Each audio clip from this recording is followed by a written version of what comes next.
Goedemorgen Dianta. Hallo, goedemorgen. Ik heb iets heel lekkers bij je vandaag, want je bent genomineerd voor de Visit Limburg Awards categorie fietsvriendelijkheid. Oh, wat leuk. Wat een verrassing. Ja. Dankjewel voor de nominatie.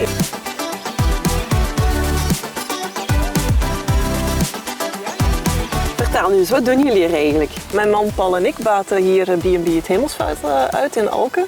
En met Fietsen door Limburg bieden wij heel mooie fietstochten aan in de streek. Dat te combineren is met een verblijf bij ons in de Vierkantshoeve. En wat maakt jullie eigenlijk uniek rond het fietsen?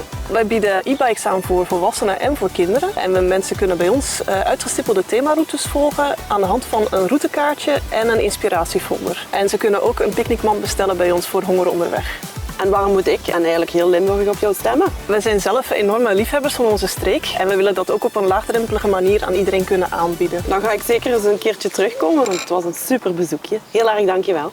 Graag tot ziens dan.